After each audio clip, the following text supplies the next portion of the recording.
સૌને સાદર પ્રણામ. જય જિનેન્દ્ર. આપણે બીજા કર્મગ્રંથનો સ્વાધ્યાય કરી રહ્યા છીએ. થોડીક પ્રશ્નોત્તરી કરીશું. આપણે પહેલી ગાથાના ભાવાર્થને સમજ્યા અને જેમાં મંગલાચરણ અને અનુબંધ ચતુષ્ટય એની આપણે વાત કરી, બરાબર ને? તો અનુબંધ ચતુષ્ટય અને ત્યાર પછી આપણે ગુણસ્થાનક વિશેની વાત કરી હતી, બરાબર ને? તો હવે આપણે પહેલા વીર શબ્દના 4 અર્થ કીધા છે, બરાબર ને? વીર પ્રભુને નમસ્કાર કરે છે, તો વીર કેવા વીરને નમસ્કાર કરે છે? તહ થુનિમો વીરજીનમ એમ કહીને વીર પ્રભુને નમસ્કાર કર્યા છે. તો વીર નામતા તો અલગ થાય, મહાવીર. હા, મહાવીર તરીકે તો શું કે હનુમાનજીને પણ કહેતા હોય, મહાવીર વિક્રમ બજરંગી એવું કંઈક બોલતા હોય છે એ લોકો. તો પણ એ મહાવીર નહીં ત્યાં પણ આમાં થયું. તો એ કયા મહાવીર, કેવા મહાવીરને વંદન કરે છે?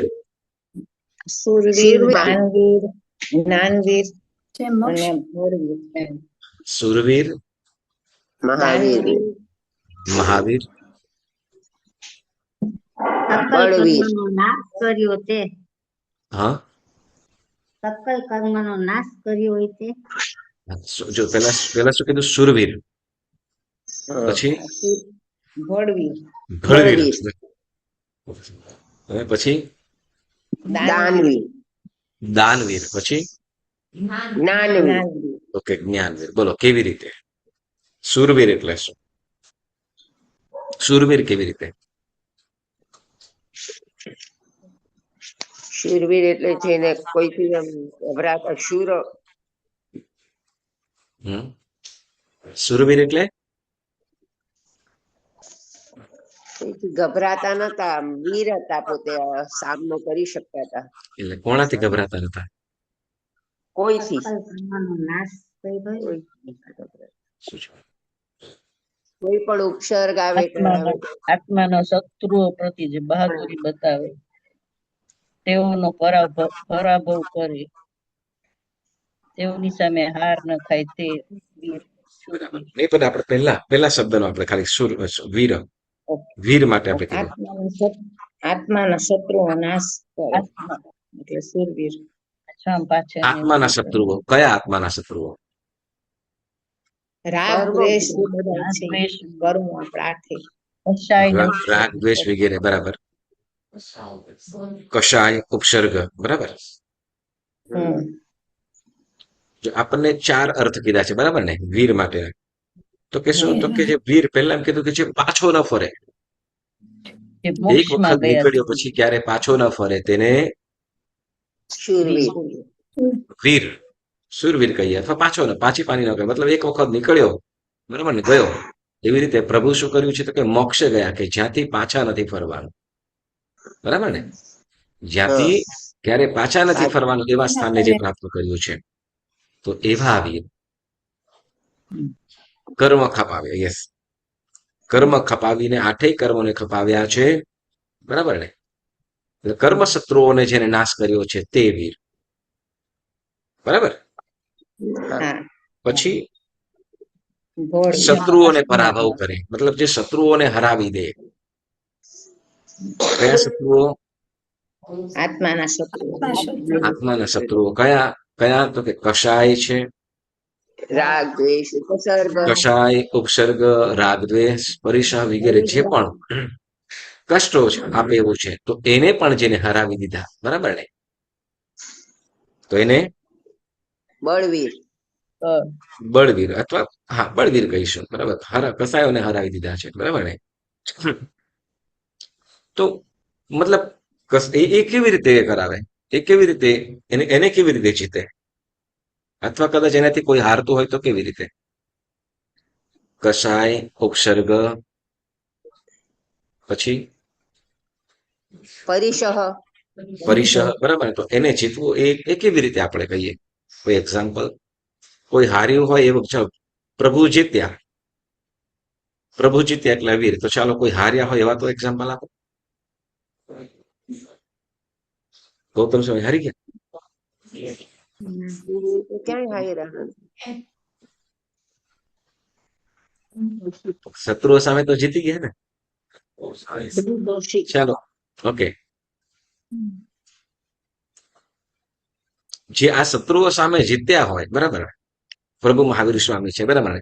તો એ જે શત્રુઓ સામે કોઈ હાર્યા હોય એવું ઉદાહરણ?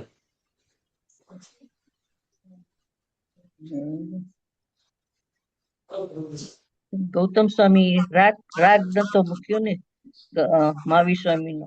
એ તો જીતી ગયા ને પછી. હા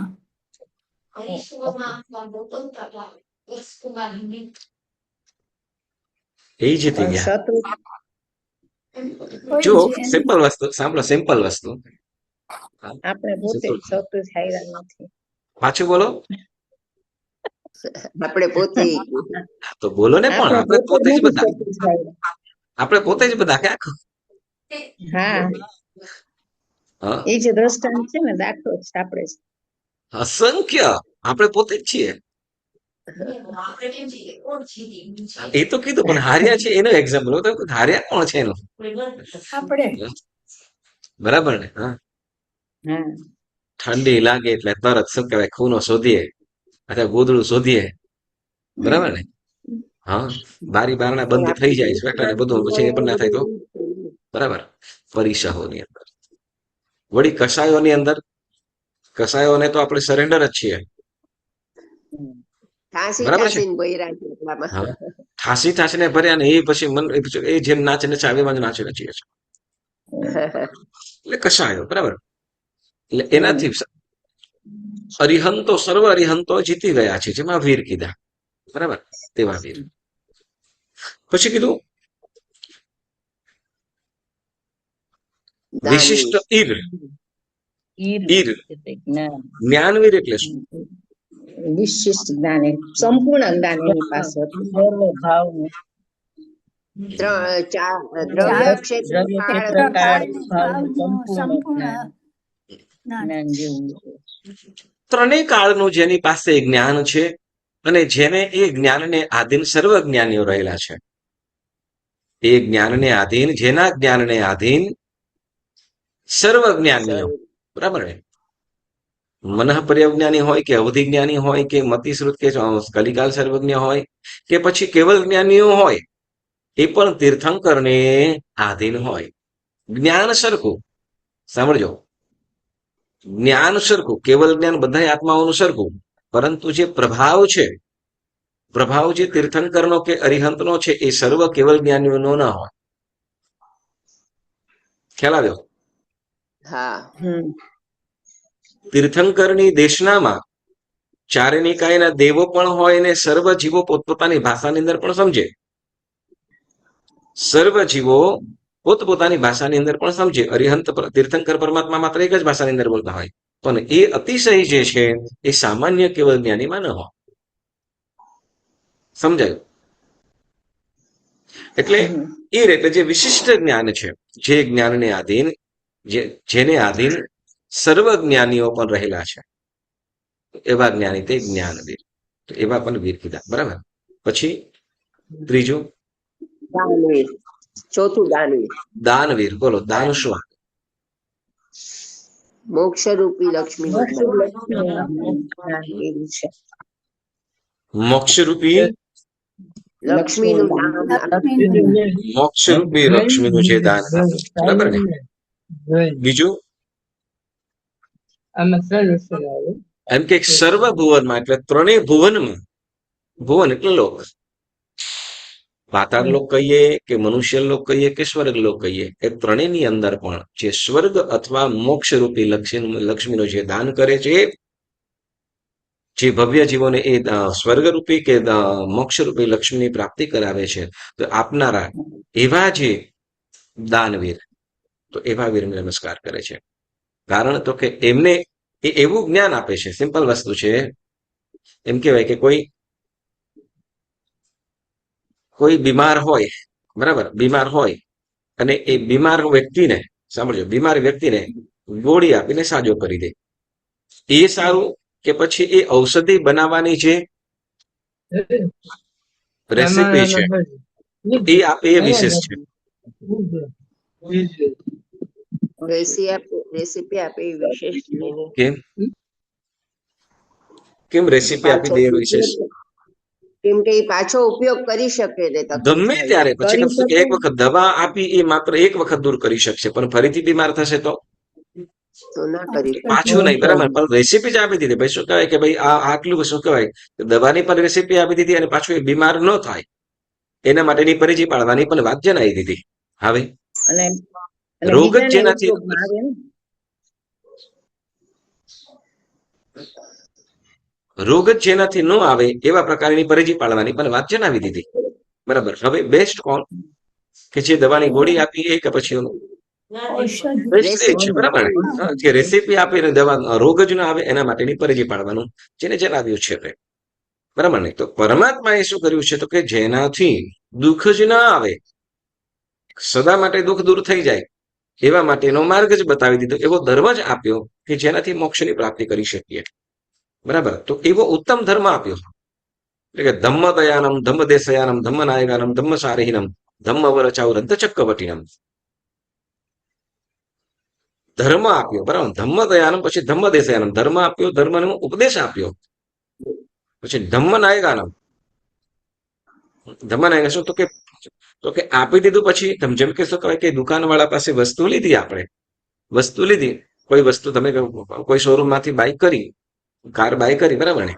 અને બાય કાર એની પછી શોરૂમ વાળો શું કરતો કે એની ગેરંટી વગેરે આપી દે, પણ પછી જ્યારે કાંઈ થયું તો ત્યાં એની પાસે છે તો એ શું કરશે તો કે ભાઈ અહીંયા નહીં તો તમારે ક્યાં જવાનું તો કે સર્વિસ સેન્ટર.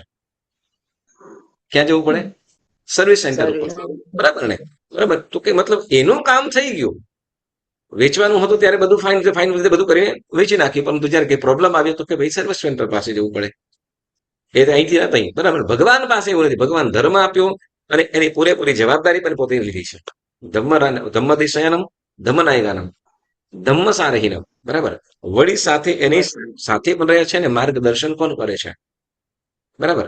તો એટલે કે ક્યાં સુધી તો કે એ ધમ્મ વર ચાઉરંત ચક્રવર્તી નામ, તો કે જે ચક્રવર્તી તો ચાઉરંત તો ચાર ગતિના અંત વિશે, ચાર ગતિનો અંત કરે એવી ચક્રવર્તી સ્વરૂપ જે છે એવા પરમાત્મા, એટલે એવા ચાર ગતિનો અંત એટલે તો કે મોક્ષ પાકો.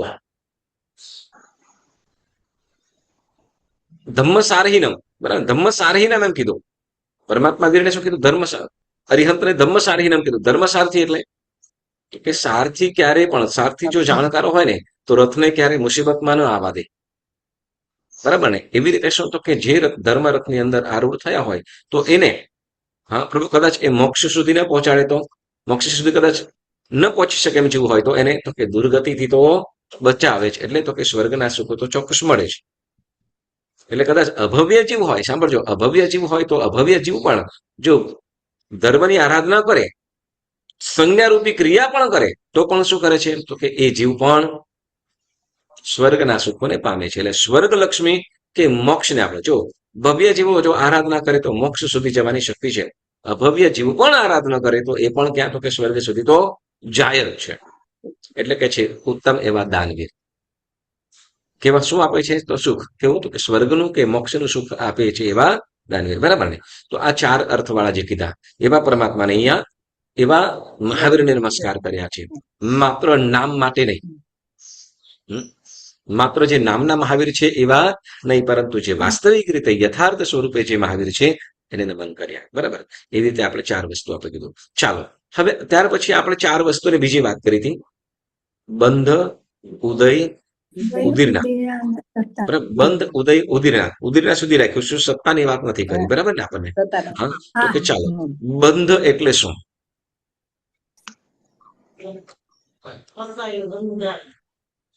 બંધ એટલે શું?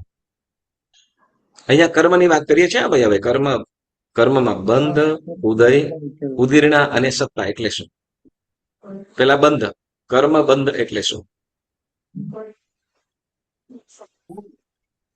આત્મા સાથે કર્મ નો બંધાઈ જાય, એકમેક થઈ જાવ, એકમેક થઈ જાય. તો એને તો બંધન નામ કર્મ કહેવાશે. મિથ્યાત્વ અવિદ્ય કસાય. મિથ્યાત્વ, અવિરતિ, કશાય, પછી યોગ, હા, યોગ. એનાથી શું? નિમિત્તો દ્વારા અભ્યાસમાં બંધાઈ જવું તે બંધ કહેવાય છે. એ સાંભળો, તમને એક પ્રશ્ન કરું, સાવ સિમ્પલ, બધા જવાબ આપજો. આપણે જે ગયા ગુરુવારે 11 વાગે સ્વાધ્યાય બંધ કર્યો, પછી કર્મગ્રંથની આ પુસ્તક લીધી હતી હાથમાં, જી હા. હા લીધી હતી. પણ વાંચી હતી? હા વાંચ્યું હતું. તમારું એ સાંભળ્યું હતું YouTube ઉપર. મગજમાં ગયું નથી.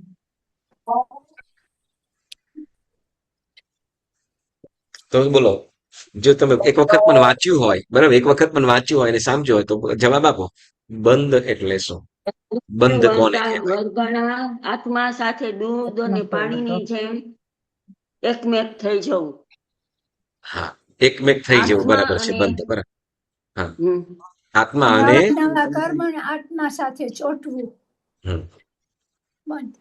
ચાલો, આપણે આમાં 4 અર્થો કીધા હતા, એમાં લખેલું છે, બરાબર, વ્યાખ્યાઓ. હા? હા. બંધ, જેમાં કે છે મિથ્યાત્વ, અવિરતિ, કષાય અને યોગ આદિ નિમિત્તો દ્વારા કાર્બન વર્ગણાના પરમાણુઓ જ્ઞાનાવરણીય આદિ રૂપે પરિણામ પામી આત્માની સાથે દૂધ અને પાણીની જેમ અથવા લોઢા અને અગ્નિની જેમ એકમેક થવું, પરસ્પર બંધાઈ જવું, તે બંધ કહેવાય છે. આટલું તમારી સામે સ્પષ્ટ અને ક્લિયર છે. બોલો, આમાં કઈ પ્રશ્ન?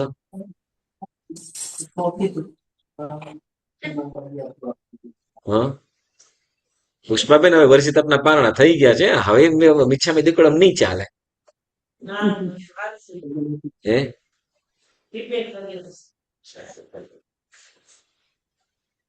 ખ્યાલ આવ્યો? હા, બોલો, કર્મબંધ એટલે શું? હવે બોલો.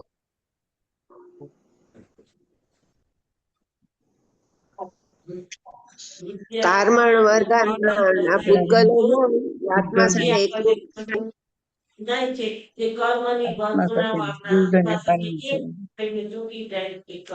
વેરી ગુડ, યસ પુષ્પાબેન, સરસ, અનુમોદન. આ વર્ષે તપનો પ્રભાવ નેક્સ્ટ વર્ષ તક પાછું ચાલુ કરો. ઓકે, હા, ચાલો. બંધ પછી ઉદય.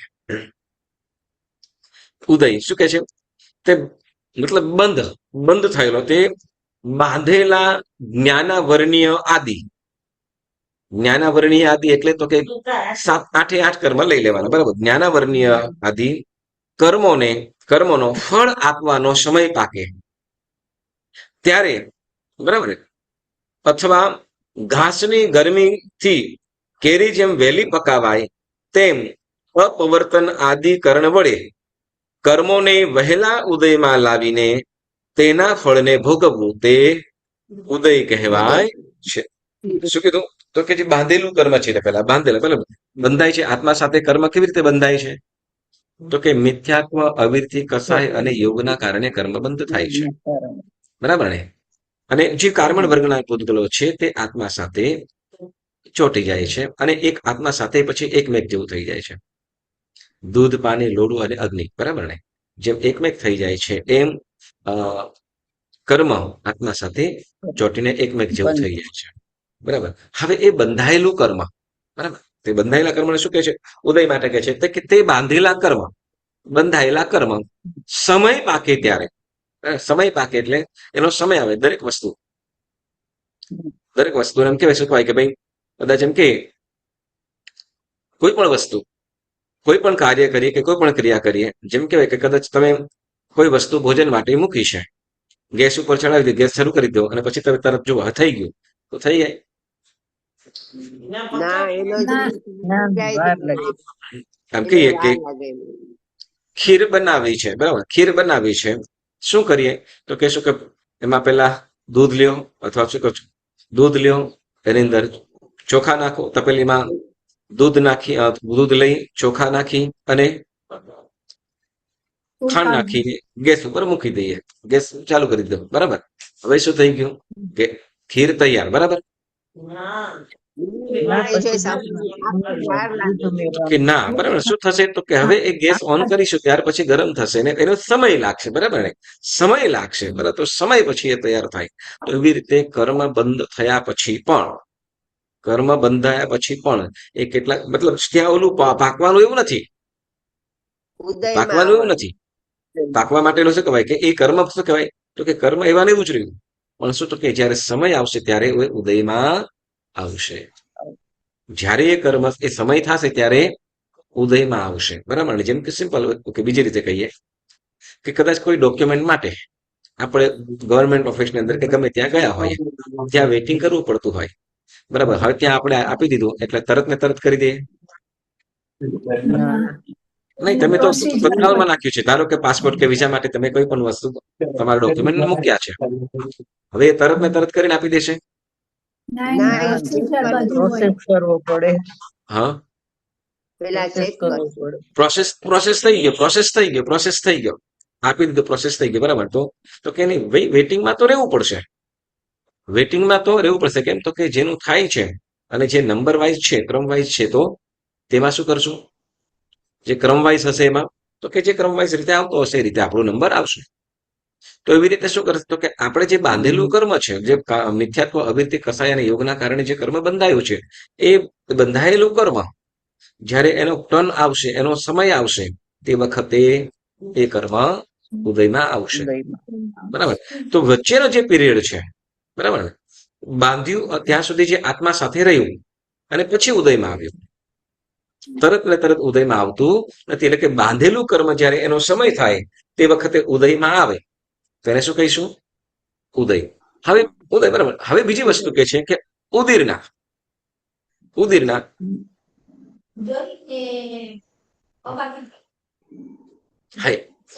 નહીં, આ બધા એ તમને જણાવું, એ અત્યારે આવે છે, બરાબર? તો કે હવે જે વચ્ચે, ઓકે ચાલો, અત્યારે જે બંધ પછી જે કર્મ બંધાયું અને ત્યાર પછી જે કર્મ હજી ઉદયમાં નથી આવ્યું ત્યાં સુધીનો વચ્ચેનો જે પીરિયડ છે એને અબાધા કાળ પણ કહેવાશે. કર્મ બાંધ્યું ડિફરન્ટ, જેને આપણે સત્તામાં કહીશું. ઓકે, જે ઉદય, બરાબર, કર્મ બાંધ્યું, કર્મ બંધાયું અને ત્યાર પછી એનો સમય થયો, ત્યાર પછી એ કર્મને એ કર્મ જયારે આપણે ઉદયમાં ના લાગે, એ કર્મ એની રીતે ઉદયમાં આવશે. કર્મ એની રીતે ઉદયમાં આવશે. હવે એમ કે છે, અથવા જેમ શું કહેવાય કે કેરી પાકી ગઈ, કેરી તૈયાર થઈ ગઈ છે, મતલબ શું કહેવાય, હવે પરંતુ શું તો કે એને લઈને, એ કેરી લઈને તો કે એને ઘાસ કે ઓલું શું કહેવાય પરાલી વગેરે હોય તો એની અંદર મૂકી દેવામાં આવે તો કેરી જલ્દી પાકી જાય. એને થોડી ગરમી મળે એટલે શું થઈ જાય? તો કેરી ઓલા જે સમય જે અઠવાડિયાની અંદર થવાની હતી એ કેરી તો કે 2 દિવસમાં તૈયાર થઈ ગઈ. તો એ કેરી 2 દિવસમાં તૈયાર થઈ ગઈ. તો એમ શું તો કે એ જે તૈયાર થયેલું છે, મતલબ એવું નથી કે સમજો કે હવે ધારો કે આંબા ઉપર છે ને, આંબા ઉપર પરાલી મૂકી દઈએ તો સાવ નાની નાની કેરી હોય તો કે તરત ને તરત ના પાકે, ભાઈ તૈયાર થઈ ગયેલી હોય પણ હજી થોડું વાર લાગે એમ છે. કેરી તૈયાર થઈ ગઈ છે પણ થોડી વાર લાગે એમ છે, પણ એને શું કે પાકવાની અંદર વાર લાગે એમ છે. તો એને કઈ પરાલી કે પાવડર વગેરે મૂકીને શું કરે કે જલ્દી પકાવી દેવામાં આવે, બરાબર? તો કે એ પણ પ્રકારનું શું કહેવાશે? એટલે જલ્દી થોડો ફેરફાર કરીને એને જલ્દી કરી દેવામાં આવે, બરાબર? તો એ ફળને ભોગવવું તેને શું કહેવાશે? ઉદય. શું કહેવાશે? હા. હવે અપવર્તન એવું કીધું. અપવર્તન એ આપણે બીજી ગાથાની અંદર જયારે શાસ્વાદન ગુણસ્થાનકની વાત કરીશું એની અંદર આપણને આવશે. અપવર્તન એટલે થોડું વહેલું લઈ લેવું, સમય કરતા વહેલા લઈ લેવું, સમય કરતા વહેલા લઈ લેવું, બરાબર? તો એને શું કહેવાશે? અપવર્તન, બરાબર?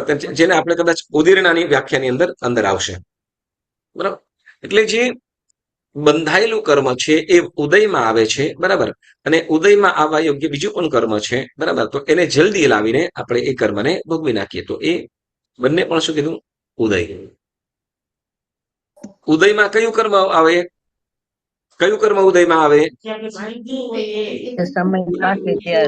જે આપણે બાંધેલું હોય તે, જે કર્મ બાંધેલું હોય તે ઉદયમાં આવે, બરાબર ને? કેટલાક સમય પછી તો એને અબાધા પાળ પણ કહેવાય. અને બીજી રીતે શું કહેશે એ આપણે આ સત્તાની અંદર સાંભળીશું. હવે ત્યાર પછી કે બંધ, ઉદય અને ત્યાર પછી કે છે ઉદીરના. શું કહેવાશે? ઉદીરના. તો ઉદીરના એટલે તો કે જે કર્મો હાલ ઉદયમાં ચાલે છે તે જ કર્મોના ભાવિમાં આવનાર કર્મ પરમાણુઓને ત્યાંથી ખસેડીને વહેલા ઉદયમાં લાવવા અને ચાલુ સમયમાં ભોગવવા તે ઉદીરણા કહેવાય છે. ફરીથી જે કર્મ હાલમાં ઉદયમાં ચાલે છે, જે કર્મો હાલ ઉદયમાં ચાલે છે, તે જ કર્મોના ભાવિમાં ઉદયમાં આવનારા, ભાવિમાં એટલે ભવિષ્યમાં જે ઉદયમાં આવશે તે, તો કે તે એ આવનારા કર્મ પરમાણુઓને,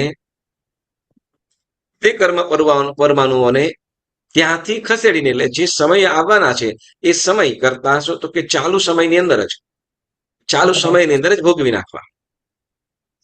બરાબર. જે ભાવિમાં આવવાના છે એને ત્યાંથી ખસેડીને શું, તો કે લઈ એને ઉદયમાં લાવી દેવા, તો એ શું કહેવાશે? એ પૂતગલોને ખસેડીને વહેલા ઉદયમાં લાવી દે, વહેલા ઉદયમાં લાવીને ભોગવી નાખે. ઉદયમાં લાવવાને ચાલુ સમય એટલે વર્તમાન સમયની અંદર ભોગવવા, તો એને શું કે છે? ઉદીરણા. Okay, simple. કંચનભાઈ, હાજી. આ કર્મને વેલા લઈ આવીને કેવી રીતના આપણે ભોગવી શકીએ, ઈ કેમ, એની થિયરી કેવી રીતના હોય? હા, બસ એ જ તમને કહું, એ જ કહું છું. ચાલો,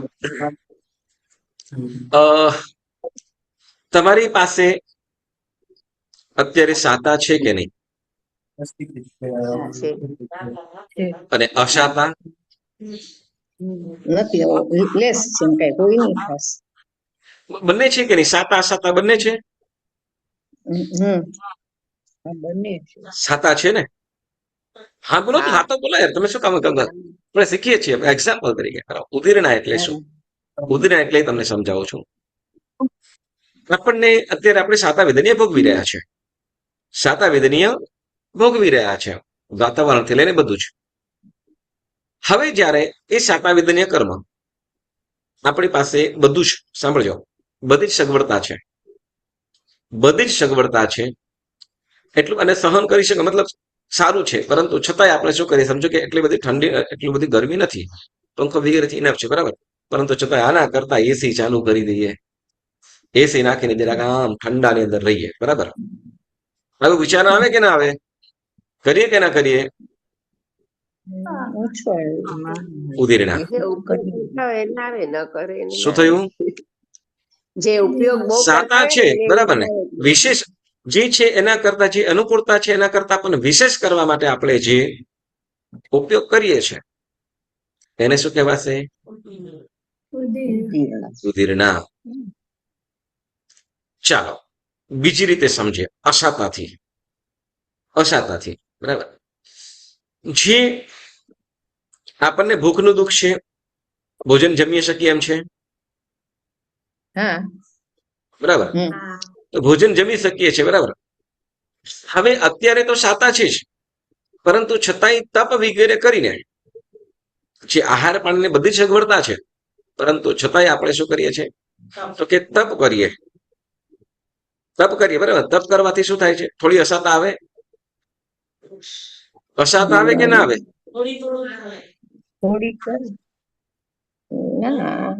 ઉદયમાં નથી, પરંતુ છતાંય એ ભવિષ્યમાં કદાચ જે કર્મ ફળ આપવાના હશે, દુઃખ આપવાના હશે, તો એ કર્મો વર્તમાનમાં લાવીને ભોગવી દઈએ છીએ. તપ વગેરે કરીને આપણે શું કરીએ છીએ? તો કે આહાર સંજ્ઞાને તો તોડીએ છીએ, આહાર સંજ્ઞાને તોડવા માટેના પ્રયત્ન પુરુષાર્થ કરીએ છીએ, પરંતુ અસાતા વેદનીય કર્મ પણ ભોગવાય છે, તો કે એને ઉદીરણામાં લાવીને શું કર્યું છે? ભોગવીએ. તો કંચનભાઈ, તો પછી આમાં ઉદયમાં શું આપણે થાય? ઉદયમાં જે બંધાયેલું કર્મ છે એ સમયસર, મતલબ સમયસર આવે, સમયસર એટલે ક્રમશઃ આવે, એને શું કહીશું? ઉદય. ક્રમશઃ આવે છે એને શું કહીશું આપણે? ઉદય. બરાબર. ફોર એક્ઝામ્પલ, હજી અમને બેસતું નથી, પણ એમ કે છે ત્યાંથી ખસેડીને વહેલા ઉદયમાં લાવવા અને ચાલુ સમયમાં ભોગવવા, એ બેનું જરાક સમજાવો. બીજી રીતે સમજાવીએ. ઉદય અને ઉદીરણા માટે બંધનો ખ્યાલ આવી ગયો. ઉદય, ચાલો, ઓકે. તમે એફડી રાખી છે, બેંકની અંદર એફડી રાખી છે, બેંકની અંદર એફડી રાખી છે અને તમને દર મહિને ઇન્ટરેસ્ટ મળતું જાય છે. દર મહિને તમને ઇન્ટરેસ્ટ મળતું જાય છે. સમય આવે તમે જે નક્કી કરેલું છે એ પ્રમાણે શું તો કે તમારું ઇન્ટરેસ્ટ તમારા કરંટ એકાઉન્ટની અંદર આવી જશે. એફડી માંથી તમારું કરંટની અંદર તમારું થઈ જશે, બરાબર ને? કેમ કે તમારું તમે એ પ્રમાણે બધું કન્ડિશન મૂકેલી છે અને થઈ જાય કરે છે. તો એ ક્રમશઃ તમારું જે આવતું જાય છે, મહિનો પૂરો થાય આવી જાય, મહિનો પૂરો થાય આવી જાય, મહિનો પૂરો થાય આવી જાય. તો એ શું થયું? ઉદય. શું કહીશું? ઉદય. બરાબર. પણ હવે એમ કરે કે ના શું કહેવાય, વધારે જરૂર છે અથવા જરૂર નથી, ચાલો ને મોજ શોખ કરીએ ભાઈ, શું કહેવાય ક્યારે બધું ચાલી રાખશે, આપણે કરીએ. અને એ અંદર શું તો કે એફડી છે તો શું કહેવાય, જે 1 વર્ષ સુધી જેનું પહેલા લઈ લીધું, અથવા શું તો કે એ એફડી તોડી નાખીને તમે શું કર્યું તો એ પૈસા કેટલાક વાપરી નાખ્યા, બરાબર? તો એ શું થયું? એફડી તોડીને તમે શું એ બધા પૈસા વાપરવાના શરૂ કરી નાખ્યા.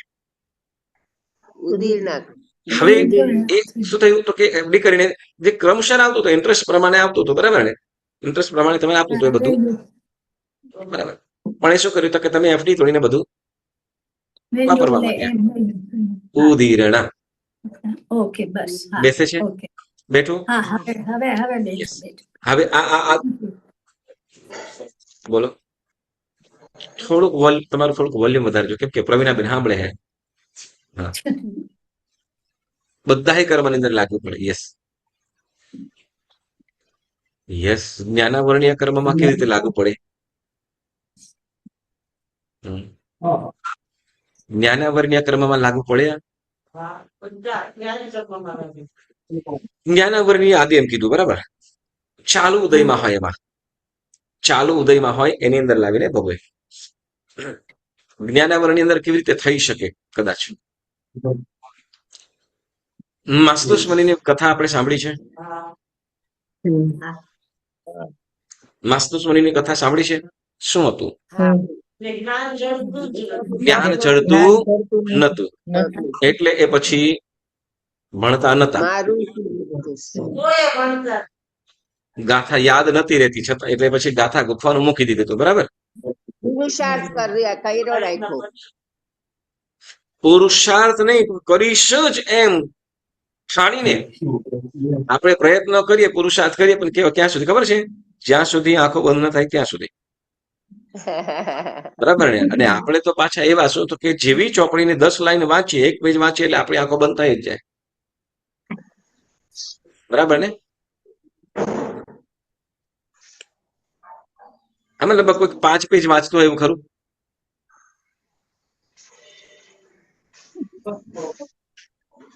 વખત 1 પેજ 5 વખત વાંચતો હોય એવું? ઓકે, સરસ. ચાલો, ટૂંકમાં સમજાય છે, બરાબર? શું કે જે માસ્તુસ મુનિ જેમ શું કે પ્રયત્ન કર, પુરુષાર્થ કર્યો, બરાબર ને? અથાગ પુરુષાર્થ. એવું નથી કે હવે કલાક હોય થાકી ગયો અને થાકીને થોડુંક બીજું કાંઈ કરી લઉં, યાદ તો રહેતું નથી. નહીં, એ જ શબ્દ મારુષ માતુષ, મારુષ માતુષ, મારુષ માતુષ. આપણે તો કલાક પ્રયત્ન કરીએ નહીં, કલાક પ્રયત્ન તો વાત જ નહીં. 5 ફેરી વાંચ્યું અને પછી હવે બેસતું નથી, યાદ નથી રહેતું, મૂકી દઈએ. 12 વર્ષ સુધી. કેટલા?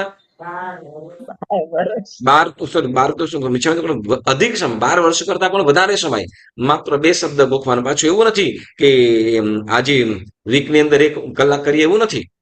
સતત એ બીજી બધી પ્રક્રિયા બધું મૂકી દે. માત્ર શું? એક ગાથા ગોખવાનું છે. મારુષ અને માતુષ, 2 શબ્દ માટે જ જેને વર્ષો સુધી પણ જે પ્રયત્ન પુરુષાર્થ કર્યો મતલબ ગોખતા રહ્યા, તો તે વખતનું એક જ્ઞાનાવર્ણીય કર્મ પણ બધું જે ઉદયમાં, ભવિષ્યમાં ઉદયમાં આવવાનું, એને પણ શું કર્યું? લાવી દીધું અને આખું જ્ઞાનાવર્ણીય કર્મ જ ક્ષય કરી નાખ્યો. હવે જેને 2 શબ્દ યાદ ન રહેતા હોય તો બાકીનું કેવી રીતે યાદ રહી શકે? એ જે પ્રયત્ન પુરુષાર્થ બળે શું કરે છે? પ્રયત્ન પુરુષાર્થ બળે એ કર્મને પણ લાવીને ક્ષય કરી નાખે છે, બરાબર? ઓકે, એટલે ઉદીરના ખ્યાલ આવી ગયો. બંધ, ઉદય અને ઉદીર્ણા એટલે ઉદયમાં ઉદીર્ણા એટલે જો કે ભાવિમાં ભવિષ્યમાં જે કર્મ ઉદયમાં આવવાનું છે તો એ કર્મને ચાલુ સમયની અંદર ભોગવી નાખવું. ચાલુ સમયમાં ભોગવી નાખવું તેને ઉદીર્ણા કહેવાય છે. બરાબર. ત્યાર પછી કહે છે સત્તા. ત્યાર પછી સત્તા કે છે. પુણ્યશાળી અવ્યવહાર વાળું કોણ છે? અવાજ બહુ આવે છે તમારો. ઓકે. પછી કે છે સત્તા. બંધ આદિ દ્વારા પ્રાપ્ત થયેલ કર્મોનું તેજ રૂપે આત્મ સાથે રહેવું અથવા હોવું તે સત્તા કહેવાય છે. ફરીથી બંધ આદિ, બરાબર ને? સત્તા બંધ આદિ દ્વારા પ્રાપ્ત થયેલ કર્મ મતલબ બંધાયેલા કર્મનું તેજ રૂપે આત્મ સાથે હોવું અથવા રહેવું તેને શું કહે છે? સત્તા. બરાબર ને? જેમ કે આપણે આયુષ્ય આપણે કોઈ પણ કર્મ બાંધ્યું છે એ કર્મ જ્યાં સુધી ઉદયમાં ન આવે, બરાબર, અથવા એના એ જ રૂપે હોય ત્યાં સુધી શું કહેવાશે? એના એ જ રૂપે હોય ત્યાં સુધી તો કે ત્યાં સુધી એને સત્તા કહેવાય છે. આત્મા સાથે રહે તો એને શું કહે છે? સત્તા. વિભાબેન કઈ પ્રશ્ન થાય? અરે મોટો પ્રશ્ન ક્વેશ્ચન. હા, યસ. આત્મા સાથે સાંભળજો. કર્મ બંધ છે, બંધાયેલું કર્મ આત્મા સાથે રહે એના એ જ સ્વરૂપે એ કર્મ રહે તો એને શું કહેવાય છે? સત્તા. બરાબર. ઓકે. તમને એક પ્રશ્ન થયો, શું તમને કોઈ વખતે ઉત્કૃષ્ટ ભાવ ન આવ્યો કે તમે તીર્થંકર નામ કર્મ બાંધ્યો હોય એવું? નામકર્મ બાંધ્યું હોય એવું? નામકર્મ ને તીર્થંકર નામકર્મ તો દર સમય બાંધીએ છીએ, અત્યારે બાંધીએ છીએ ને થોડી વાર પહેલા બાંધ્યું છે. દર સમય આપણે બાંધીએ જ છીએ. તીર્થંકર નામકર્મ. હા, તીર્થંકર નામકર્મ અત્યાર સુધીના કોઈ ભવની અંદર આપણે નહીં બાંધ્યું હોય તો તીર્થંકર થઈ ગયા. બરાબર. Yes Pushpaben, right. એટલે જ આ પ્રશ્ન કર્યો તો મોક્ષમાં પહોંચી ગયા. બરાબર ને? યસ. સાંભળજો, જો આપણે કોઈ કર્મ બાંધ્યું હોય ને, બરાબર, જે કર્મ બાંધ્યું હોય એ કર્મ નિકાચિત ન થાય તો એ કર્મ બીજા રૂપે પણ બદલાઈ જાય, એ બીજા સ્વરૂપની અંદર પણ આવી જાય છે. એટલે કે શું કહેવાય? જેમ કહેવાય કોઈ વસ્તુ જેમ તીર્થંકર નામ કર્મ બાંધ્યા પછી મતલબ નિકાચિત કર્યા પછી એ જ કર્મ એને એ જ રીતે જયારે એનું જે ફળ સ્વરૂપે ઉદયમાં આવે તો એ તીર્થંકર પરમાત્મા તીર્થની સ્થાપના કરે, 34 અતિશયોક્ત હોય, બરાબર, વળી પાત્રજ ગુણ હોય, 64 ઇન્દ્રો જેની સેવાની અંદર હોય, સમાવ શરણાદિની રચના થતી હોય, તો એ બધું કોણ? તો કે તીર્થંકર નામ કર્મ નિકાચિત કર્યું હોય. તો કે એના સિવાય તો કે બીજા કોઈ બાંધતા હોય તો કે બાંધે, પણ કેવું એ નિકાચિત ન હોય. એટલે પછી તો કે શું? તો કે હવે એ ઉદયમાં આવતા કેવી રીતે થઈ જાય? તો કે બીજા કોઈ સાધુ સ્વરૂપે અથવા બીજાને સુખકારી બને એવી રીતે એ પુણ્ય ભોગવાઈ જાય. તીર્થંકર એ પુણ્યાય કર્મ છે. તીર્થંકર નામ કર્મ એ પુણ્યાય કર્મ છે. અને એ એવું કંઈક બાંધે પણ ખરું, પરંતુ એ નિકાચિત ન હોય તો બીજા સ્વરૂપે ભોગવાઈ જાય, બીજા સ્વરૂપે બીજી રીતે ભોગવાઈ જાય. કે જીવોને પ્રિય પણ હોય, દેવો પણ જેનું સ્મરણ કરતા હોય, બરાબર, એવી રીતે. એટલે એનો અર્થ છે કે તીર્થંકર નામ કર્મ આપણું પૂર્ણ થઈ જાય, આપણે અમુક ટાઈમ એવી રીતના ભોગવાઈ જાય તો આપણું પછી રે નહીં એમ. હા, પણ એ બંધાયું હોય તો બરાબર. એનું એ આત્માનું શું કહેવાય? એ આત્માનું આચરણ શક્તિ વગેરે કઈક અલગ જ હોય. એમાં આપણો નંબર નથી. આપણે કહી દો, એમાં આપણો નંબર નથી. નંબર નથી, પણ જાણવા માટે. હા, જાણવા માટે બરાબર છે. જેમ શું કહે? શું રક્ષાબેન વિભાબેન કે છે, રક્ષાબેને નિરાશ કરી નાખ્યા એમ કે છે. હા, એમ કે તમે કીધું ને કે પણ નહીં, તમે સાંભળો રક્ષાબેન, તમારી જે હોશ, તમે જે પ્રશ્ન કરો છો અનુમોદનીય છે ખરેખર, રિયલી. યસ. કે આજે પ્રશ્ન થવા ને આ બહુ સરસ છે. આ સ્વાધ્યાયનું એક લક્ષણ છે. વાંચના, પૃચ્છના, પ્રવર્તના. જેમાં પૃચ્છના બરાબર છે. આપણે પ્રશ્નો નવા નવા પ્રશ્નો થવાના એ ખૂબ આપણા આત્મા માટે સારું કહેવાય.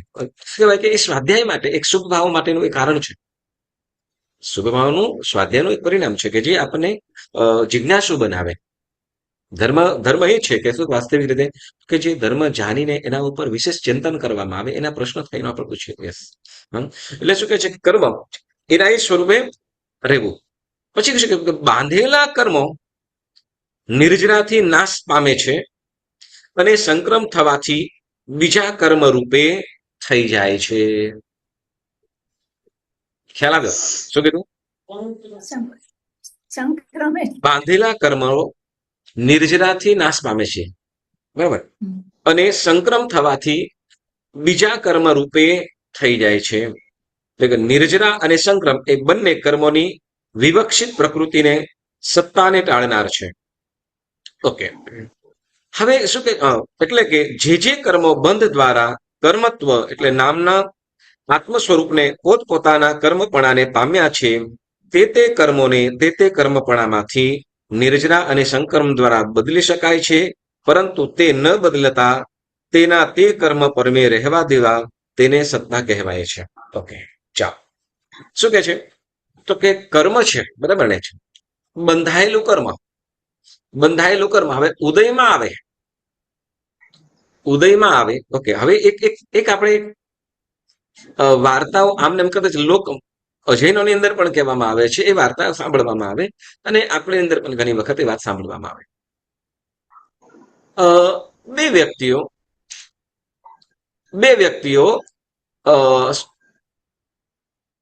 જે કદાચ બે મિત્રો હશે અને એ બે મિત્રો એક છે શું તો કે પાપ પ્રવૃત્તિ વાળો, મતલબ અધમ પ્રવૃત્તિ વાળો, ચોરી જુગાર આદિ બધા 7 વ્યસનોની અંદર ચોર એવો વ્યક્તિ, અને બીજો વ્યક્તિ છે કે ધાર્મિક એટલે શું તો કે દેવગુરુનો ભક્ત, પ્રભુ ભક્તિ કરતો હોય અને પોતપોતાની રીતે ખૂબ સુંદર રીતે બધું કાર્ય કરતો હોય, મતલબ સજ્જન વ્યક્તિ જેને કહીશું, સજ્જન અને દુર્જન. હવે જે દુર્જન વ્યક્તિ છે તો એ દુર્જન વ્યક્તિ પોતે કંઈક શું કહેવાય એવા પીઠાની અંદર કે એવા જુગાર અડ્ડા વગેરે ચાલતા એવાની અંદર જતો હોય, એની અંદર જતા એવા રસ્તાની અંદર જતો હોય અને ત્યાં એને વળી શું તો કે ધનની એક પોટલી મળે, પૈસાની પોટલી મળે અને ખુશખુશાલ થઈ ગયો. ઓ શું કે આજને મારો દારો ફળી ગયો. કેમ તો કે કડકી ચાલતી હતી, બધું ખલાસ થઈ ગયું અને એમાંથી આ વસ્તુ મને આટલી મોટી મળી ગઈ. રાજીનો રેડ થઈ ગયો. અને આ બાજુ જે વ્યક્તિ સજ્જન છે અને વળી કદાચ દેરાસર કે મંદિરે જતો હશે અને ત્યાં જઈ મંદિરે પહોંચે ને ત્યાં પગની અંદર ખીલો વાગે, લોહીની ધારા નીકળે, વેદના થઈ, લોહીની ધારા અને વેદના થઈ ગઈ. હવે બંનેની અંદર હવે એક તો સારું કાર્ય કરી રહ્યો છે અને એક ખરાબ કૃત્ય છે, તો બંનેની અંદર થવું ઉલટું જોઈએ. અને જે રસ્તે જે દુર્જન છે, જે ખોટા રસ્તે છે, તો ખીલો એને વાગવો જોઈએ, પણ એની જગ્યાએ કોને વાગ્યું? જે સારા માર્ગે જાય છે એને ધન સંપત્તિ મળવા, સમૃદ્ધિ મળવું જોઈએ, એની જગ્યાએ એને બંને ઉલટું થયું. બરાબર. હવે એ ઉલટું થયું, હવે કારણ તો કેમ કે છે તે વખતે સંક્રમ શું થઈ જાય? હવે આપણે આ સંક્રમની વાત કરીશું. આ સંક્રમ કેવી રીતે થઈ જાય એની વાત કરીએ છીએ. સહજ છે બંનેને પ્રશ્નો થાય જ ને કે આવું કેવી રીતે બની શકે. અને ત્યારે કોઈ જ્ઞાની પાસે એ વાત કરી કે આવું થવા પાછળનું કારણ તો કે આ તો વિપરીત થયું, ઉલટું થયું. અને ત્યારે કીધું કોઈ જ્ઞાની હશે કે સજ્જન વક્તા હશે, સજ્જન જાણકાર કીધું કે જે સારા માર્ગે જતો હતો, બરાબર ને, સારા માર્ગે જતો હતો, એને એવા પ્રકારનું એનું અશાતા કે એને વેદનાનું કર્મ આવતું તો કદાચ એ ટાઈમની અંદર એનો હાથ પગ કે મૃત્યુ થઈ જાય એવી વેદના હતી. એવી વેદના એને ઉદયમાં આવી હતી. પરંતુ શું તો કે પુણ્યના યોગે, શું તો કે પુણ્ય જેને મતલબ જે સારા માર્ગે એ વિચરતો, સારું આરાધન કરતો, કે જેના કારણે એ કર્મ શું થઈ ગયું તો કે જે ભયંકર કર્મ હતું, કદાચ મૃત્યુનું કારણ બનતું અથવા હાથ પગ આદિ કપાઈ શકતા હતા, ખૂબ પીડાની અંદર, મતલબ શું કે કદાચ મહિનાઓ સુધી જે વેદના ભોગવવી પડે એવું કર્મ શું કર્યું છે? તો કે માત્ર એક ખીલાની અંદર એનું કામ પતી ગયું. માત્ર ખીલો વાગ્યા જેટલું કર્મ એને ઉદયમાં આવ્યું. પણ બાકીનું જે કર્મ શું થયું? તો અસાતા, આપણે અસાતા સમજવાનું છે, બરાબર? અસાતા તો કે અસાતા જે મતલબ હાથ પગ વગેરે કપાઈ શકાય, તો પ્રાય મૃત્યુ જેવો સમય હતો. તો એ સમયની અંદર એને શું માત્ર નાની સરખી ખીલાની વેદનાથી, બાકી એ જે પાપ કર્મ આવ્યું તો ભયંકર ઉદયમાં હતું, ભયંકર ઉદયમાં હતું. પરંતુ એ સંક્રમણ થઈ ગયું છે, તો કે પુણ્ય સાથે ભળી ગયું, પુણ્ય સાથે ભળી ગયું, જેને આપણે સંક્રમ કહીશું. શું? જે ચાલતું કર્મ હોય એની સાથે બીજા કર્મની અંદર ભોગવાઈ જવું, તો એને શું કહેવાશે? સંક્રમ. બરાબર. હવે તો કે ઓલો જે જીવ હતો, જે ખરાબ, મતલબ જે દુર્જનો, જે વ્યસનોની વગેરેની અંદર ચૂર હતો, તો એવો વ્યક્તિ જે ખરાબ માર્ગે જતો હતો, અને એને જે ધન સંપત્તિ મળી, તો કે એને કીધું કે તારી પાસે જો તું સારા માર્ગે હોત, તો તને શું, તો કે આ માત્ર આ ધન સંપત્તિ, એ પુણ્ય તારી પાસે એટલું બધું હતું, શું, તો કે કદાચ ગામનો કે નગરનો તું રાજા બની શકે એવું એ પુણ્ય ઉદયમાં હતું. પરંતુ એ પુણ્ય કર્મ પણ શું થયું? તો કે તારા અશુભ કર્મની અંદર ભોગવાઈ ગયું, વળી ગયું, સાતા અસાતાની અંદર ફેરવાઈને તને અત્યારે મળ્યું છે. પણ કેટલું? સાવ થોડું. તને ધનની એક પોટલી મળી છે, જે તને નગરનો કે ગામનો કે નગરનો જે રાજા બનાવે એમ હતું, પણ એ પુણ્ય અસાતાની અંદર ભોગવાઈને શું કર્યું છે? તો કે ભોગવાઈ ગયું. તો આ બંને કર્મ સાતા અસાતાની અંદર કે અસાતા સાતાની અંદર ભોગવાઈ જાય, ફેરવાઈ જાય, તો એને શું કહેવાશે? સંક્રમ. શું કહેવાશે? સંક્રમ. ખ્યાલ આવ્યો? સંક્રમ એટલે શું? યસ. જે કર્મ પોતે સ્વરૂપે ઉદયમાં ન આવે, બીજાની અંદર ભળી જાય, બીજાની અંદર ભળી જાય. એક વસ્તુ યાદ રાખજો, સાંભળજો, એક વસ્તુ યાદ રાખજો. આવી રીતે આપણે ધર્મ આરાધના કરતા, તમે જે તપશ્ચર્યા કરો છો, કે પ્રતિક્રમણ કરો છો, કે સામાયિક કરો છો, કે પૌષધ કરો છો, તો તે વખતે કેટલાય અસાતા વેદનીય કર્મ સંક્રમ થઈને એની સાથે ભેળવાઈને ભોગવાઈ જાય છે. એટલે સત્તામાંથી નીકળી જાય. સત્તામાં ન હોય એટલે પછી એ ઉદયમાં આવવાની વાત નહીં. સમજાય છે તમને? બીજા કર્મ પણ મોહનીય કર્મ પણ એ રીતે, મોહનીય કર્મ છે તો મોહનીય કર્મ પણ સંક્રમણ થઈ જાય છે. નામ કર્મ છે તો નામ કર્મનું પણ સંક્રમણ થઈ જાય. એટલે પોતે જે કર્મ છે એ કર્મ મૂળ સ્વરૂપે ઉદયમાં ન આવતા બીજા કર્મ સાથે ભળીને ભોગવાઈ જવું, તેને શું કહેવાશે? સંક્રમ. બરાબર. અને સત્તા કોને કહેવાશે? તો કે જે કર્મ જે રીતે જે બંધાયું છે એ કર્મ ઉદયમાં આવે ત્યાં સુધી, અથવા સંક્રમ ના થાય ત્યાં સુધી એના એ જ સ્વરૂપે રહે, એના એ જ સ્વરૂપે ઉદયમાં ના આવે ત્યાં સુધી આત્મા સાથે રહેલું હોય, તો એને શું કહેવાશે? સત્તા. બરાબર. બંધ, ઉદય, ઉદીર્ણા અને સત્તા. બરાબર ને? એટલે શું કે છે? નિર્જરા અને સંક્રમ એમ કીધું. નિર્જરા અને સંક્રમ. નિર્જરા એટલે શું? તો કે સમય આવે, બરાબર ને, કોઈ બીજી રીતે, જેમ આપણે શું કહેવાય કે તપ ત્યાગ વગેરે કરીએ છીએ, તપ ત્યાગ વગેરે કરીએ છીએ, તો તપ વડે આપણે શું કરીએ છીએ? કર્મ નિર્જરા. બરાબર. આપણે તપથી કર્મ નિર્જરે, તપથી જાય વિકાર. તપથી કર્મ નિર્જરા, એટલે તપ દ્વારા આપણે શું કરીએ છીએ? કર્મ નિર્જરા. જેમાં 12 પ્રકારના તપ. સ્વાધ્યાય દ્વારા પણ આપણે શું કરીએ છીએ? કર્મની નિર્જરા કરીએ છીએ. જ્ઞાનાવર્ણ્યની પણ નિર્જરા કરીએ છીએ, અને અશાતાની પણ નિર્જરા કરીએ છીએ. બરાબર. તો એ રીતે શું કહે છે? એટલે હવે આમાં બેઠું બધાને બંધ, ઉદય, ઉદીર્ણા અને સત્તા વિશે. ઓકે, ચાલો. હવે શું કહે છે? આ બીજા કર્મ ગ્રંથમાં 14 ગુણસ્થાનકી કેટલા કર્મો બંધ, ઉદય, ઉદીર્ણા, સત્તામાં હોય, ક્યાં કેટલા ઓછા થાય તે જણાવશે. તે વિષય અથવા અભિધેય કહેવાય. અભિધેય એટલે જાણવા જેવું.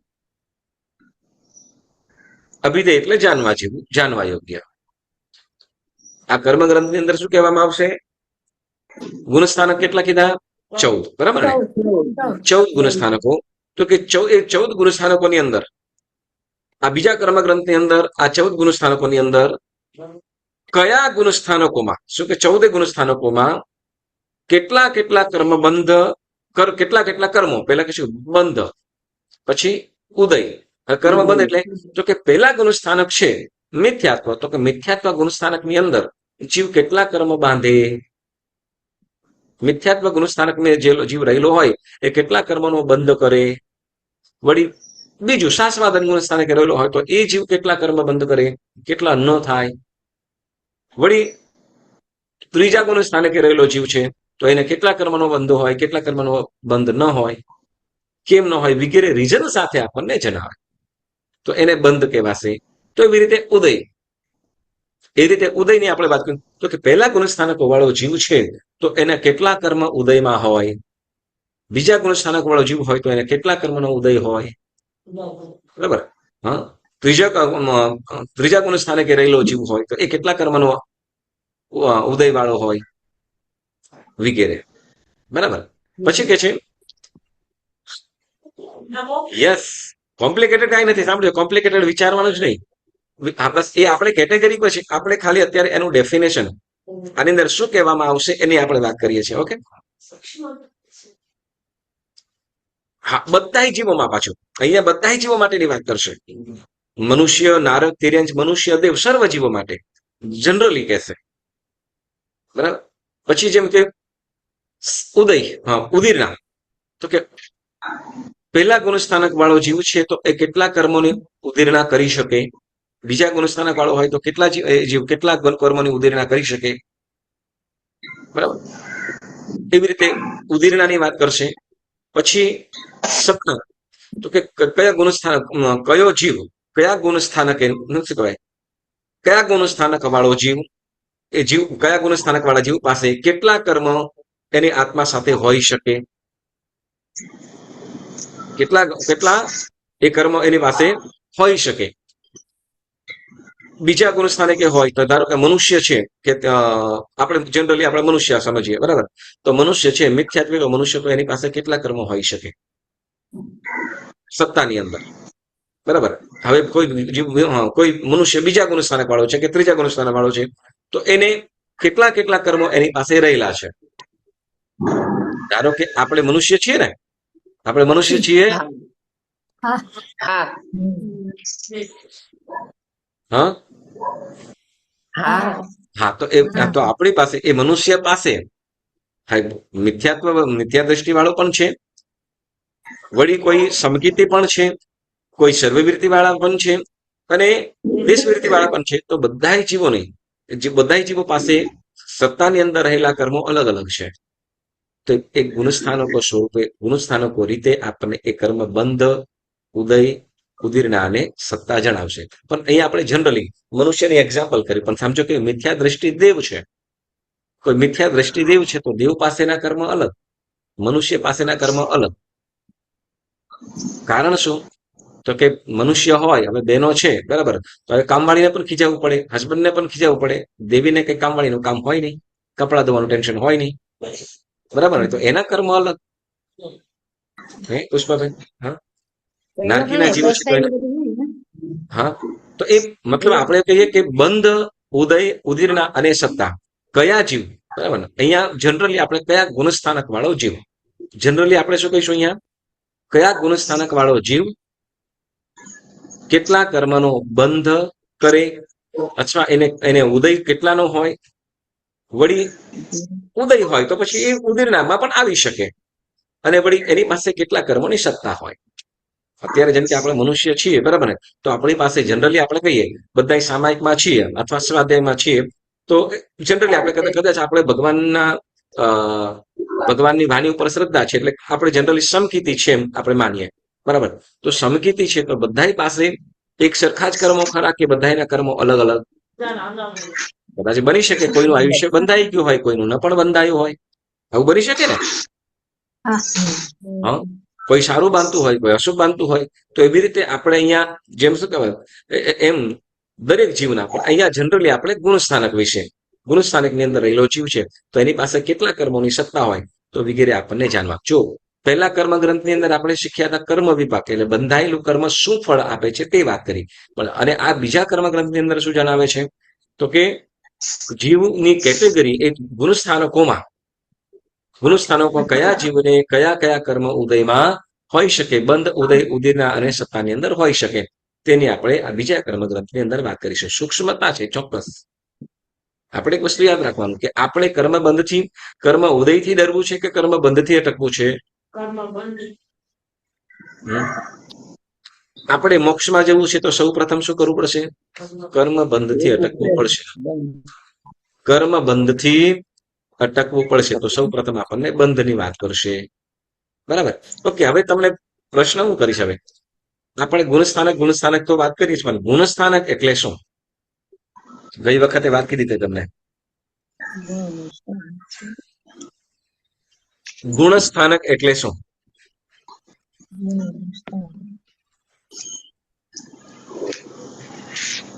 ગઈ વખતે આપણે વાત કરી ને, બોલો. યસ, બરાબર છે. ગુણોનું સ્થાન, ગુણોનું સ્થાન તે ગુણસ્થાનક. હા,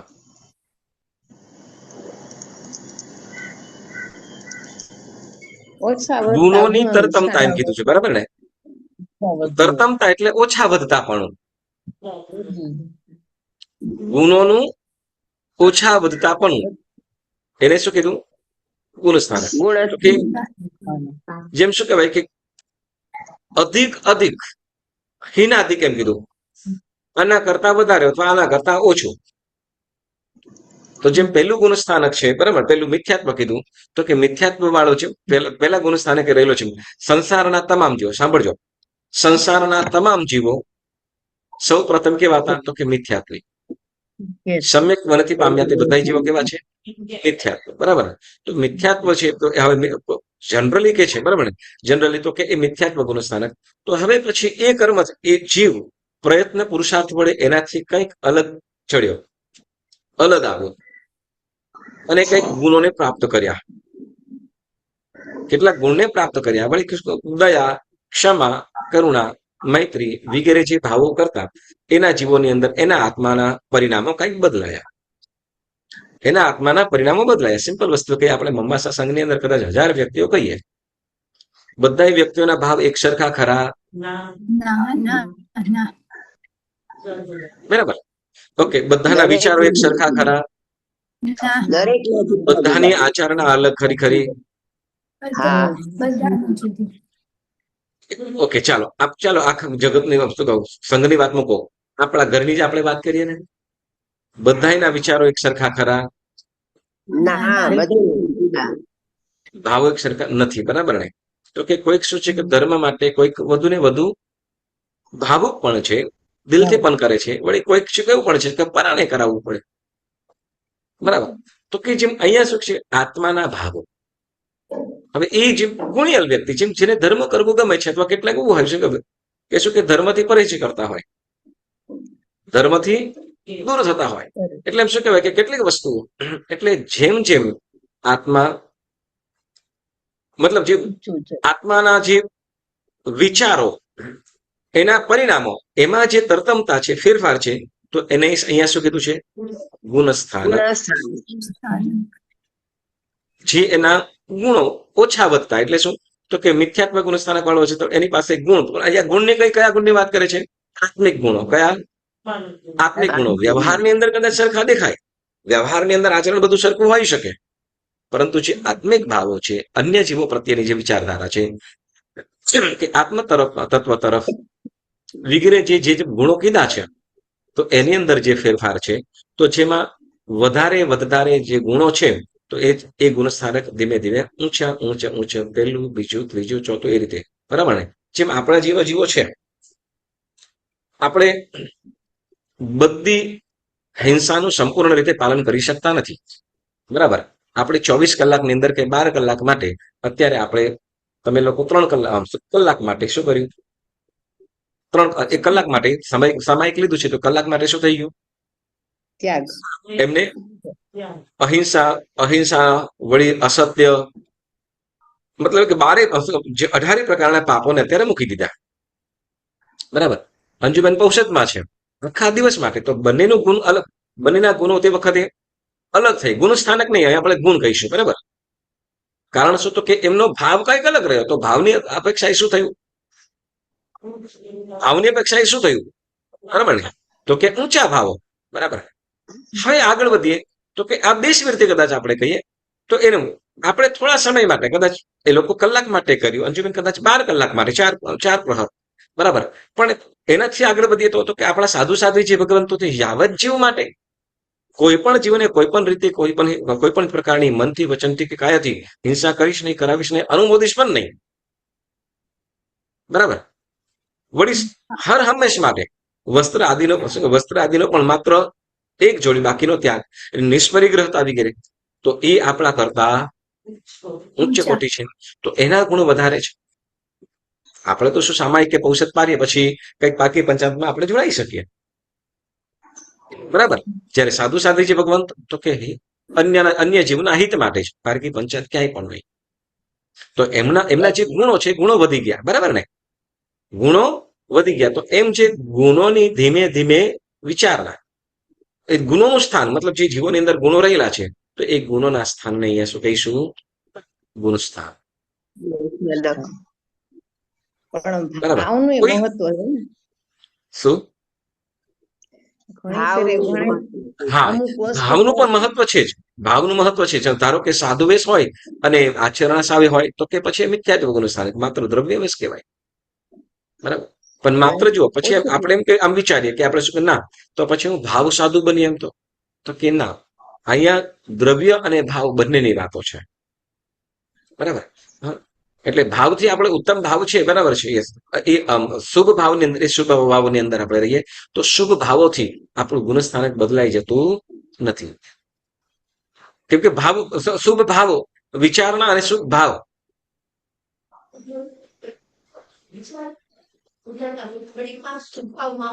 થોડુંક વોલ્યુમ વધારો. હા તમે રિપીટ કરજો ને. હા ભાવ સાથે આચરણ જે છે ને, હા યસ જો એક વિષય કહું કે આપણે ઘણી વખત ભાવ એકદમ ઊંચા જતા રહે, સરસ, બરાબર ને? અને પછી થોડો સમય થાય ને પછી વળી પાછું ભાવો બદલાઈ જાય. બરાબર ને? તો એ ભાવો મેક્સિમમ આપણું અંતર્મુખ સુધી જ ટકે. એ આપણને આ ગુણસ્થાનકોની અંદર જ આપણે આવશે કે ભાવ જે આપણે શું કહ્યું કે જે દ્રવ્ય, રક્ષાબેન તમારો જવાબ, કે દ્રવ્ય અને ભાવ, દ્રવ્ય ક્રિયા, જેમ કે શકાય કે ભાવ પ્રતિક્રમણ કરી લઈએ તો ચાલે કે ના ચાલે? ન ચાલે. ન ચાલે. જે દ્રવ્ય, ભાવ ઉત્તમ છે, બરાબર, ભાવ ઉત્તમ છે, પણ દ્રવ્ય વિના ભાવ એકલું પણ કામ આવે નહીં. એટલે દ્રવ્ય અને ભાવ, દ્રવ્ય ક્રિયા, ભાવ ક્રિયા બંને પણ અવશ્ય કરવું જોઈએ. જો હા, પછી જો આપણે એવી ઉત્તમ ઉચ્ચ કોટી અવસ્થાએ આપણે પહોંચીએ, પછી કદાચ ભાવ ન, દ્રવ્ય ક્રિયા ન હોય તો પણ ચાલે. પણ હજી આપણે માત્ર શું છે, આપણે તો માત્ર પ્રેક્ટિસ જ છે. જેમ કહેવાય ને, કોઈ પણ ગેમ રમતો હોય તો એ શું કરશે? એને રમવાનું તો ક્યારે છે? જયારે ગ્રાઉન્ડમાં ઉતરે ત્યારે. બરાબર ને? તો પછી એ તો આરામથી શું કહેવાય, બધું પ્લાનિંગ કરે, પ્રિપેર કરે તો ચાલે ને એ રીતે? એને પ્રેક્ટિસ કરવી પડે. એને પ્રેક્ટિસ કરવી પડે. આપણે જે આરાધના, આપણે જે પ્રતિક્રમણ કરીએ છીએ, જે પણ આરાધના ક્રિયા કરીએ છીએ, એ આપણી શુભ ભાવોની અંદર જવાની પ્રેક્ટિસ છે, એમ સમજવાની. બરાબર. એટલે આપણા જયારે ઉચ્ચ કોટી, એમ છે કે એને જેમાં જ્ઞાનસારની અંદર આપણે જોઈ ગયા હતા કે અસંગ ભાવ, કે જેમાં જેમ શું કહેવાય કે કુંભારનો ચાકડો હોય, એક સતત ફેરવે રાખે. બરાબર. થોડી વાર બરાબર ફેરવે, પછી લાકડાથી લઈને બરાબર ફેરવે, અને પછી એકદમ થઈ જાય પછી તો કે લાકડી પછી વારંવાર લાકડી મારવાની જરૂર પડતી નથી. કારણ શું? પછી સીમડી અંદર ફરવા લાગે. પછી ઘણા સમય, લાંબા સમય સુધી શું કરશે અને એના ઉપર જેને જે બનાવવું હશે માટીથી એ બનાવતું રહેશે. હવે ચાકડો જેમને ફરવા લાગ્યો, હવે એને લાકડ મારવાની જરૂર પડી નથી, પરંતુ શરૂઆતમાં શું કરવું પડ્યું? એને એને એ ચાકડાને ફરાવવા માટે એને લાકડી નાખીને બરાબર પુશ કરીને બરાબર ફેરવું પડ્યું અને પછી લાકડીથી કેટલીક વાર એને માર પડ્યો. Good morning. તો બરાબર એ લાકડીથી કરીને ફરાવી દીધું, પછી આમને એમ ફરતું રહ્યું. બરાબર. તો જેમ શું કહેવાય એ કોટીની અંદર એ ઊંચો આપણે તો ઇલેક્ટ્રિક જેવા છીએ. બેટરી શું કે પાવર ચાલે હોય ત્યાં સુધી ચાલે, પાવર પૂરો થાય એટલે પછી ઠુશ. એટલે જ્યાં સુધી આપણે કદાચ સંગ હોય, એકબીજાનો શું કહેવાય એકબીજાનો સાથ સહકાર હોય, ઉત્સાહ હોય, ત્યાં સુધી આપણી ક્રિયાઓ આરાધનાઓ ચાલે. નહીં તો કાંઈ ના હોય તો પછી ધીમે ધીમે હાશ બધા પછી આપણે બધાની વાત જોઈએ. જેમ શું કહેવાય આપણે વિવાહબેન શુક્રવારે સામાઈ કરતા હતા બધા, બરાબર ને? યાદ છે ને બધાને? હા શુક્રવારે સમૂહ સામાઈ કરતા હતા, પછી શું કહેવાય પછી 2-3 જણ શું કહેવાય પછી વિભાબેન ને રેખાબેન ને 2-3 જણ આવતા, પછી ધીમે ધીમે એ લોકો પણ આવે, કાંઈ કોઈ આવતા નથી. અને એમાં હોળીનું પ્રતિક્રમણ તો સાવ ગુમ થઈ ગયું છે. જેમાં લગભગ 10-15 જણ આવતા હતા, બરાબર. શું છે એકબીજાને સતારે આપણી જે ક્રિયા ઉત્સાહ છે કે એકબીજાના સાથે જે અસંગ વાળું કે માત્ર ભાવથી થઈ જાય એવી ઉચ્ચ કોટીની અંદર આપણે હજી પહોંચ્યા નથી. એટલે આપણે ચોક્કસ એકબીજાના સહકારે આપણે આરાધના ક્રિયાની અંદર જોડાવાનું રહેવાનું. ઓકે, ચાલો. તો આજનો સ્વાધ્યાય સ્થગિત કરું છું. જીનાજ્ઞા વિરુદ્ધ કાંઈ પણ બોલાયું હોય તો મનોવચન કાયાથી ત્રિવિધે નિચ્છામિ દુક્કડમ. આવતી વખતે 14 ગુણસ્થાનકોના નામ અને એના અર્થ શું છે એની વાતો આપણે આવતી વખતે જાણીશું. તો બધા ચોક્કસ સમયસર આજે જેમ જોડાયા એમ જોડાઈ જાજો. ઓકે, સરસ. બધાને પ્રણામ. જય શ્રી કૃષ્ણ. ગુરુજી પચકાણ.